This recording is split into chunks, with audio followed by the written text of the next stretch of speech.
ധാരാളം ബെനിഫിറ്റുള്ള ഒരു ഔഷധ ചെടിയാണ് കറ്റാർവാഴ അല്ലെങ്കിൽ അലോവേര. ഇത് ഇന്റേണലി ആൻഡ് എക്സ്റ്റേണലി യൂസ് ചെയ്യാൻ പറ്റും. പക്ഷെ കുറച്ച് കാര്യങ്ങൾ ശ്രദ്ധിച്ചിട്ട് അറിവോടെ ചെയ്തില്ലെങ്കിൽ ഇത് ഗുണത്തെക്കാളേറെ ദോഷമാണ് ചെയ്യുന്നത്. അലോവേരയുടെ ജെല്ലാണ് ബ്യൂട്ടി കെയറിനായിട്ട് ഉപയോഗിക്കുന്നത്. ഇന്ന് എങ്ങനെ കറക്റ്റ് വേയിൽ അലോവേര ജെൽ എക്സ്ട്രാക്ട് ചെയ്തെടുക്കാൻ നോക്കാം. ഞങ്ങളുടെ വീട്ടിലും ടെറസിലും മുറ്റത്തൊക്കെ ആയിട്ട് ഒരു അലോവേരയുടെ തോട്ടം തന്നെ ഞങ്ങൾ ക്രിയേറ്റ് ചെയ്തിട്ടുണ്ട്. വീട്ടിൽ പ്രധാനമായിട്ടും 2 ടൈപ്പ് അലോവേരയാണ് ഉള്ളത്. ഒന്ന് നന്നായിട്ട് മൂപ്പെത്തിയ അലോവേരയും രണ്ടാമത്തത് ചെറിയ ചെടികളാണ്. ഇതിൽ ഡാർക്ക് ഗ്രീൻ കളറാണ്. ഇതിൽ വെളുത്ത വരകളുണ്ട്. ഈ വലിയ മൂപ്പെത്തിയിട്ടുള്ള അലോവേരയുടെ വേരിൽ നിന്ന് പൊട്ടിയതാണ് ഈ ഒരു ചെറിയ ചെറിയ ചെടികൾ.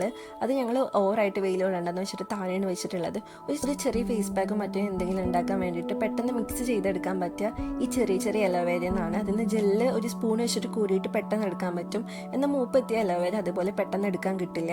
ഒരു മൂപ്പെത്തിയ അലോവേരയുടെ ലീഫ് നോക്കുകയാണെങ്കിൽ ഇതിൻ്റെ 2 സൈഡിലും നല്ല കൂർത്ത മുള്ളുണ്ടാവും. ഈ മുള്ള് തട്ടിക്കഴിഞ്ഞാൽ പെട്ടെന്ന് മുറിവാവും. അപ്പോൾ കട്ട് ചെയ്തെടുക്കുമ്പോൾ ശ്രദ്ധിക്കണം. പിന്നെ ഫ്രണ്ടിലും ബാക്കിലായിട്ട് ഒരു ഗ്രീൻ ഔട്ടർ ലെയർ ഉണ്ട്. ഇതിൻ്റെ നടുക്കാണ് ഈ ഒരു പൾപ്പ് നിറഞ്ഞിരിക്കുന്നത്. പക്ഷേ ഈ ഒരു ഗ്രീൻ ഔട്ടർ ലെയറിൻ്റെയും ഈ ഒരു പൾപ്പിൻ്റെ ഇടയ്ക്ക് വെച്ചിട്ട് ഒരു ഫ്ലൂയിഡ് ഉണ്ട്. അത് മഞ്ഞ നിറത്തിലാണ് കാണപ്പെടുന്നത്. ഇതിന് ലാറ്റക്സ് എന്നാണ് പറയുന്നത്. ഈ ലാറ്റക്സ് സ്കിൻ ഇറിറ്റേഷനും ഇച്ചിങ്ങും ഒക്കെ ധാരാളം ഉണ്ടാക്കും. അതുകൊണ്ട് തന്നെ പ്രോപ്പറായിട്ട് വാഷ് ചെയ്ത് ഈ ഒരു ലാറ്റക്സ് റിമൂവ് ചെയ്തതിന് ശേഷമാണ് അലോവേര ജെല്ല് എക്സ്ട്രാക്ട് ചെയ്തെടുക്കുന്നത്. 30 മിനിറ്റ് വരെ വെള്ളത്തിലിട്ട് വെക്കുന്നത് നല്ലതാണ് ഉപയോഗിക്കുന്നതിന് മുൻപ്. അല്ലെങ്കിൽ റണ്ണിങ് വാട്ടറിലോ അല്ലെങ്കിൽ വലിയ ബക്കറ്റിലോ പാത്രത്തിലോ വെള്ളം നിറച്ചിട്ട് നന്നായിട്ട് കഴുകിയെടുക്കണം. 2 മെത്തേഡിൽ അലോവേര ജെൽ എക്സ്ട്രാക്ട് ചെയ്തെടുക്കാൻ പറ്റും. ഫസ്റ്റ് മെത്തേഡ് നോക്കാം.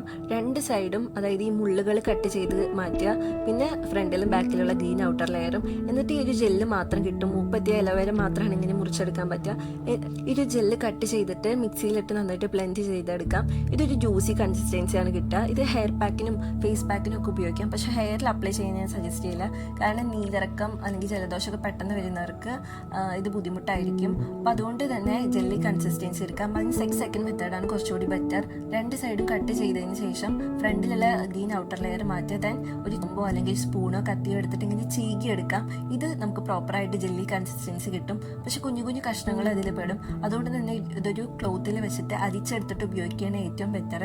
ഈ ഒരു ജെല്ലി കൺസിസ്റ്റൻസി ആയിട്ട് അലോവേര ജെല്ലി ഉപയോഗിക്കുന്നതാണ് ഏറ്റവും നല്ലത്. അത് നമുക്ക് വളരെ സ്കിൻ ഫ്രണ്ട്ലി ആയിട്ട് യൂസ് ചെയ്യാൻ പറ്റും. അപ്പോൾ അതുകൊണ്ട് തന്നെ ധാരാളം ഹെയർ പാക്കും ഈ ഒരു ജെല്ല് കൊണ്ട് ഉപയോഗിക്കാൻ സാധിക്കും. നമുക്ക് നമ്മുടെ യൂസിനനുസരിച്ചിട്ട് അപ്പോൾ ജെല്ല് എടുക്കുന്നതാണ് നല്ലത്. പക്ഷെ ഒരുപാട് ടൈം കൺസ്യൂമിംഗ് ആണ്. പക്ഷെ ജെല്ല് ഇനിയിപ്പോൾ റെഫ്രിജറേറ്ററിൽ എടുത്ത് വെച്ച് കഴിഞ്ഞാലും ഒരു 4-5 ദിവസം മാത്രമേ അതിരിക്കുള്ളൂ. പ്രിസർവേറ്റീവ്സ് ഒന്നും ചേർക്കാത്ത കാരണം തന്നെ പെട്ടെന്ന് കേടായി പോകും. അപ്പോൾ കറക്റ്റ് വേയിൽ എങ്ങനെ അലോവേര ജെൽ എക്സ്ട്രാക്ട് ചെയ്തെടുക്കാനായിരുന്നു ഇന്നത്തെ വീഡിയോ. Thank you.